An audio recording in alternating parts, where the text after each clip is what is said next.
Bueno, déjenme saludar a otra amiga de la casa, a la directora de Notimex, San Juana Martínez, en este día importante también como funcionaria, como servidora, para que nos dé sus opiniones. San Juana, te saludo con mucho gusto. Buenos días.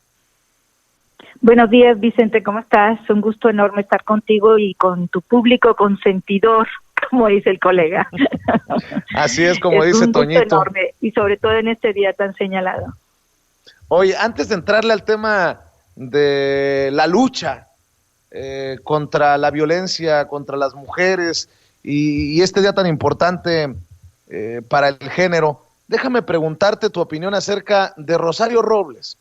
Tú, antes de ser directora de Notimex, te aventaste muchos años investigando corruptelas, investigando personajes como obviamente periodista de investigación, y de último minuto Rosario Robles se acuerda de todo lo que sabe y se acuerda que Luis Videgaray fue el artífice, de acuerdo a lo que dicen sus abogados defensores, de la estafa maestra, que incluso estaban fraguando un fraude en el 2018, pero que les ganó el voto popular, que mucho de ese dinero terminó en la campaña de José Antonio Meade y un ETC más largo que el tren carguero de mi pueblo. Dame tu opinión acerca incluso de los señalamientos de Rosario Robles de que es víctima de violencia de género por cómo se le trata en este tema de la estafa maestra.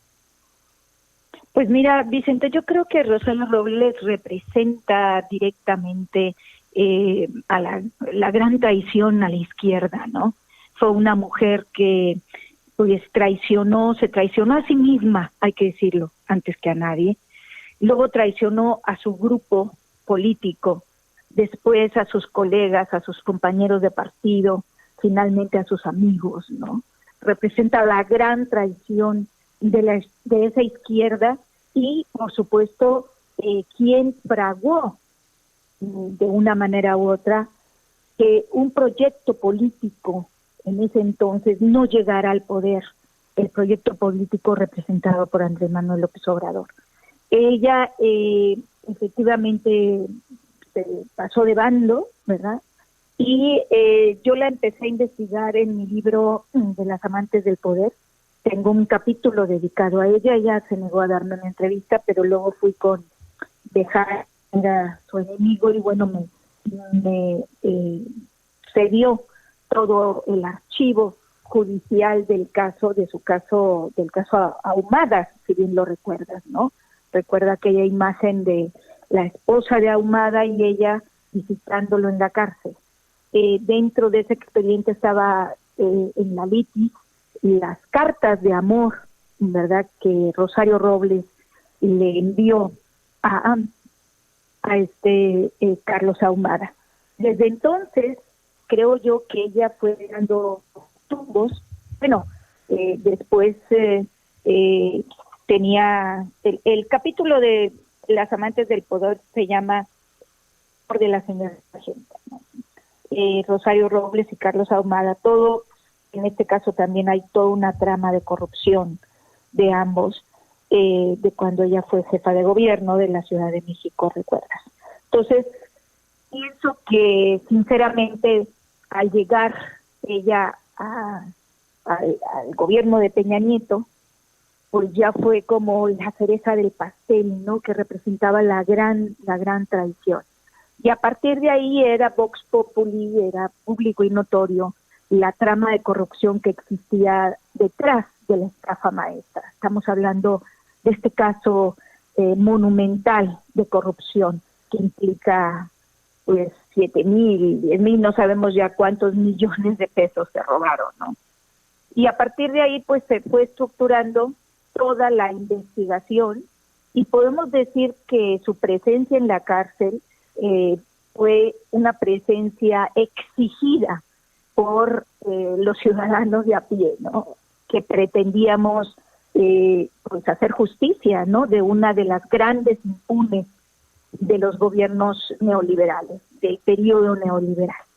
Representa eso Rosario Robles, el gran símbolo del combate a la corrupción, de un caso que está sumamente bien estructurado con muchísimas pruebas con testimonios. Pues el último fue el de Sábado, es su gran compañero, ¿verdad? En distintas etapas, y quien se acogió al modelo de testigo protegido que ahora ella ha aprovechado. Dicen, Vicente, que la cárcel ablanda a la gente y que la cárcel hace milagros. ¿Será esto? Pues será otro milagrito de la cuarta transformación, querida San Juana Martínez. Oye, a ver, hablando de la cuarta transformación, mucho se ha criticado al presidente Andrés Manuel López Obrador por su supuesta falta de cercanía y hasta sensibilidad por el tema de género, pero no se le puede negar, no se le puede regatear el reconocimiento al presidente cuando vemos la promoción de las mujeres a altos puestos del gobierno en esta cuarta transformación, San Juana, y tú eres precisamente una de ellas. Sí, mira, yo creo que es el primer gobierno paritario que existe en México, en la historia de México. Criticar al presidente Andrés Manuel López Obrador por su falta de sensibilidad feminista, pues me parece ridículo, porque él lo demuestra con hechos. Y él siempre lo ha dicho, sus grandes aliadas, sus grandes compañeras de trabajo han sido mujeres, o sea, él lo ha reconocido, él ha tenido pues en el gobierno del Distrito Federal, pues compañeras funcionarias que lo han apoyado muchísimo y él ha dado ese reconocimiento.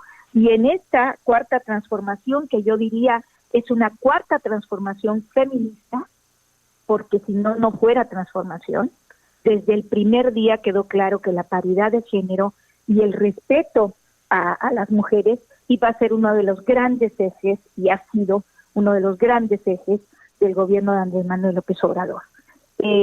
Rodearse de mujeres talentosas, las secretarias de Estado, o sea, ¿qué quieres que te diga? Desde empezando por Irma Sandoval, la propia jefa de gobierno, Claudia Sheinbaum, que siempre se ha considerado presidenciable, igual que Olga Sánchez Cordero, pasando por mujeres comprometidas y extraordinarias como Rosario Piedra, que está en la CNDH. Hay esta representación de las mujeres demuestra, ¿verdad?, el compromiso que la cuarta transformación tiene precisamente con el combate y la erradicación de la violencia contra las mujeres. Creo que es un día muy señalado. A partir de ahora, pues inician 16 días de activismo, y que es una fecha emblemática para los movimientos de mujeres en el mundo, y 16 días que culminarán el 2 de diciembre, el día de la conmemoración de los derechos humanos, y para señalar los errores, para exhibir la violencia incontrolable, debemos decirlo, contra las mujeres.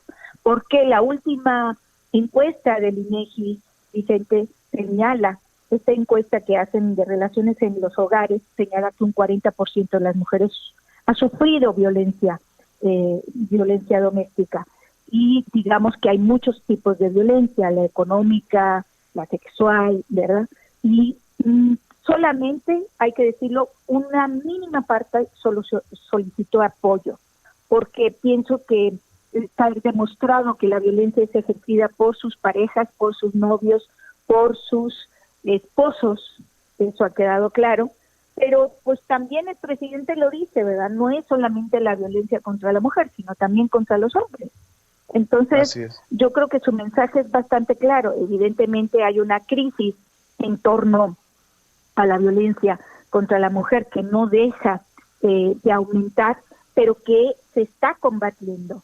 Antier se dio a conocer la nueva ley en la Ciudad de México que exige que de alguna manera que cuando hay un rompimiento, una ruptura en un matrimonio, sea el hombre que salga de la casa y que pague los servicios, y que en la casa conyugal pues se quede ella con los hijos o sin los hijos, ¿verdad? La ley, los cambios de ley están pretendiendo que la mujer que ha sufrido violencia no sea revictimizada, ¿no?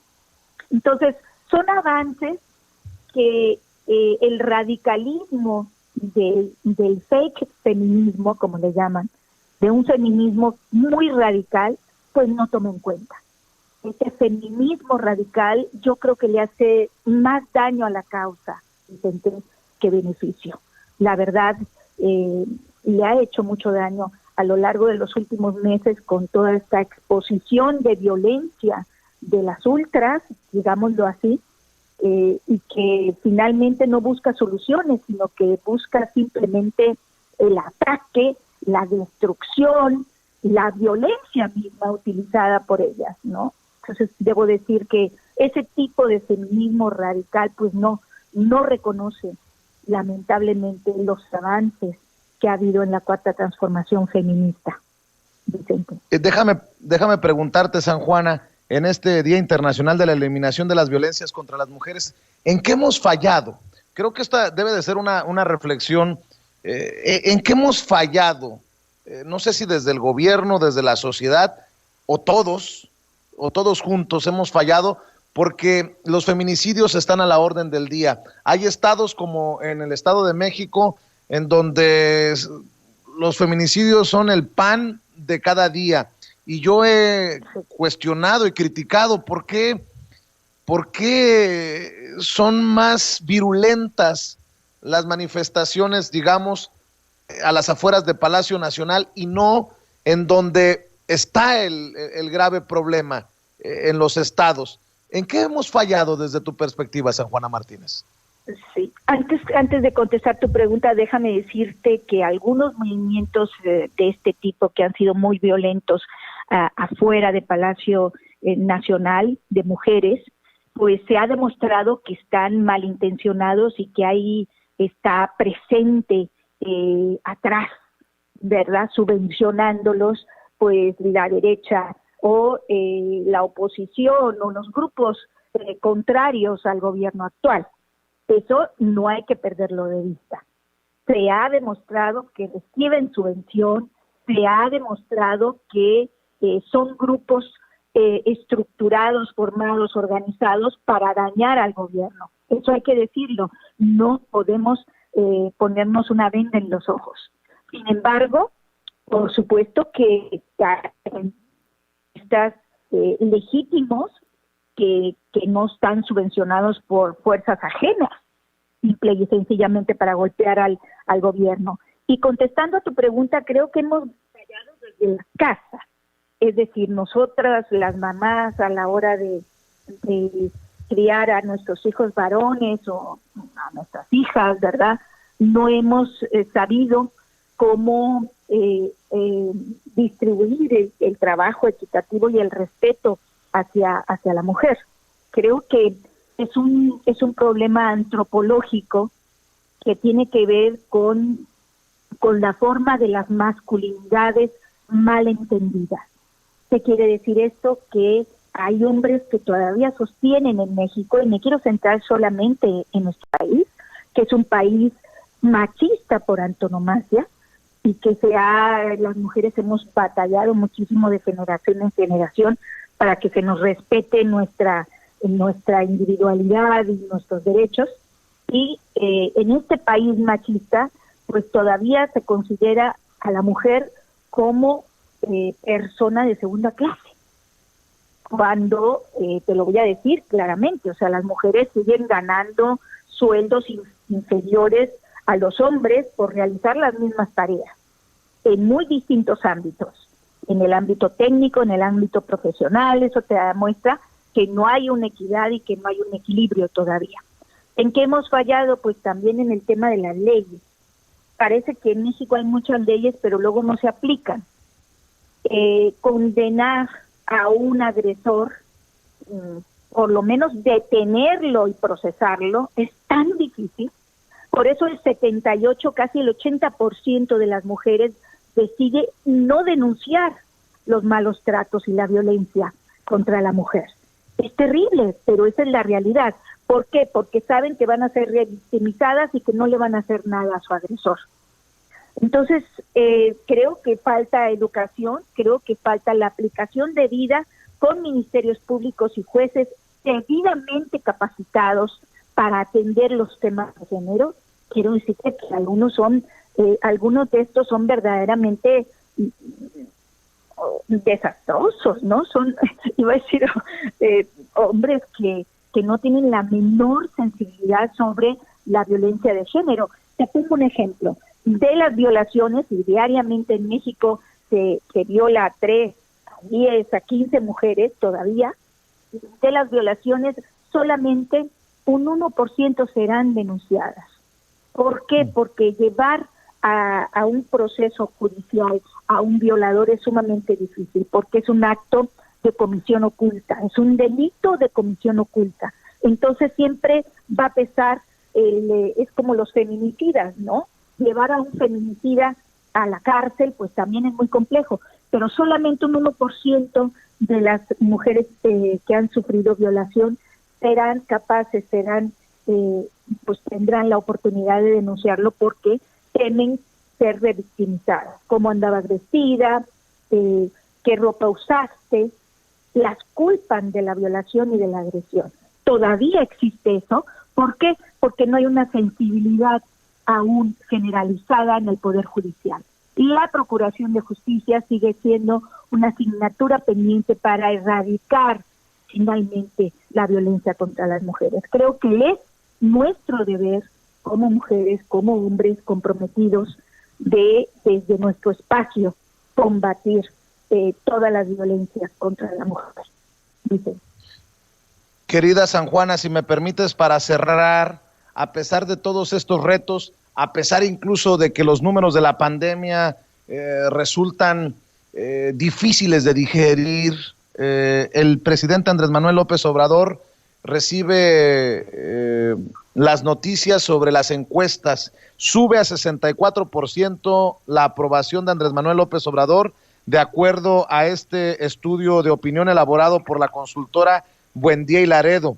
La encuesta se realizó con 1,000 entrevistas efectivas del 12 al 18 de noviembre de este año y arroja una buena aprobación hacia el presidente que llegó al cargo en el 2018. En cuanto a la satisfacción con su trabajo como presidente, este también arroja un respaldo elevado, aunque menor que la cifra anterior, ya que es del 52%. 52% de satisfacción con el trabajo y 64% de aprobación. Hablan de un Andrés Manuel López Obrador, pues con un nivel altísimo de respaldo, querida San Juana Martínez. ¿Cómo lees tú? ¿Qué lectura le das a esto? Pues mira, yo creo que es el resultado de un presidente que ha ido cumpliendo todas sus promesas, sus compromisos, sus 100 compromisos. Poco a poco ha demostrado que es un hombre de palabra, que es un hombre que cumple sus promesas. La primera de ellas, combatir la corrupción, no permitir, siempre lo dijo, la corrupción se barre las escaleras de arriba abajo, ¿no? Y él lo ha demostrado. Creo que es un gobierno que, a diferencia de otros, ha ido transformando, cambiando, ¿verdad? Cosas que eran impensables, ¿no? Lo hablaba yo el otro día con la senadora Jesús Rodríguez en el tema del cannabis, por ejemplo, la ley esta, que era impensable que esto sucediera, o por ejemplo con el etiquetado de alimentos, que es un etiquetado pues verdaderamente único en el mundo. Ya lo están tomando en cuenta, sobre todo en la región latinoamericana, lo están tomando en cuenta en otros países. Es un presidente que ha cumplido su principal promesa de primero los pobres, ha destinado una buena parte del presupuesto a atender las necesidades de esa población que fue creciendo y que era invisible, de 70 millones de pobres en este país tan injusto, tan terriblemente con diferencias económicas entre su población, con esos diferencias abismales entre ricos y pobres. El presidente ha cortado esa brecha atendiendo a una población vulnerable, la de los adultos mayores, ¿verdad? Que reciben puntualmente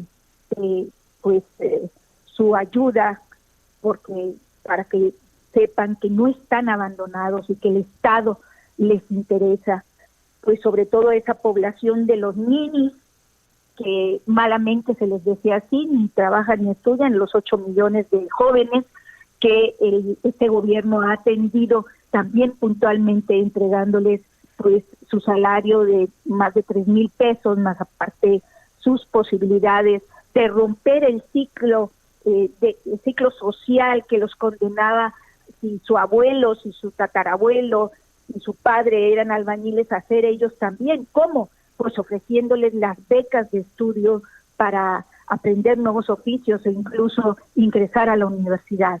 Son cosas que tal vez a simple vista haya gente que no lo valora, pero el ciudadano común sabe perfectamente que estamos hablando de un gobierno distinto, de un gobierno humanista, de un gobierno que se ha preocupado por los que menos tienen.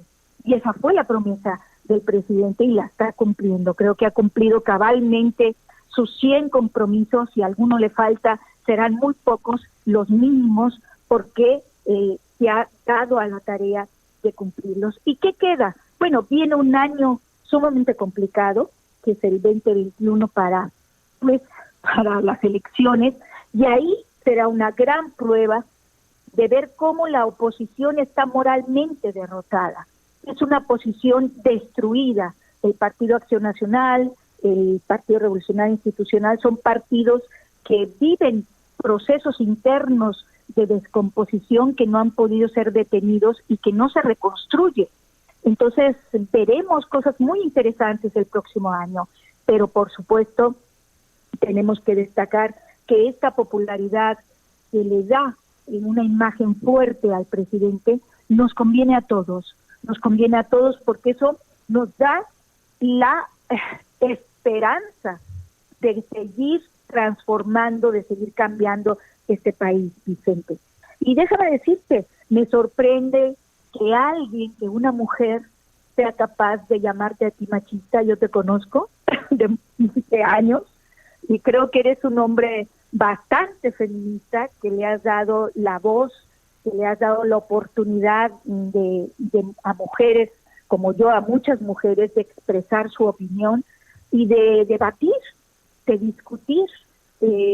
La verdad me resulta inapropiado que te señalen de esa manera porque pues no comparto esa idea. Creo que eres un hombre que respeta mucho a las mujeres, que respeta nuestra voz y que nos ha dado la oportunidad, ¿verdad?, equilibradamente de ofrecer nuestras opiniones. Así que, pues, no hagas caso de esas cosas, Vicente.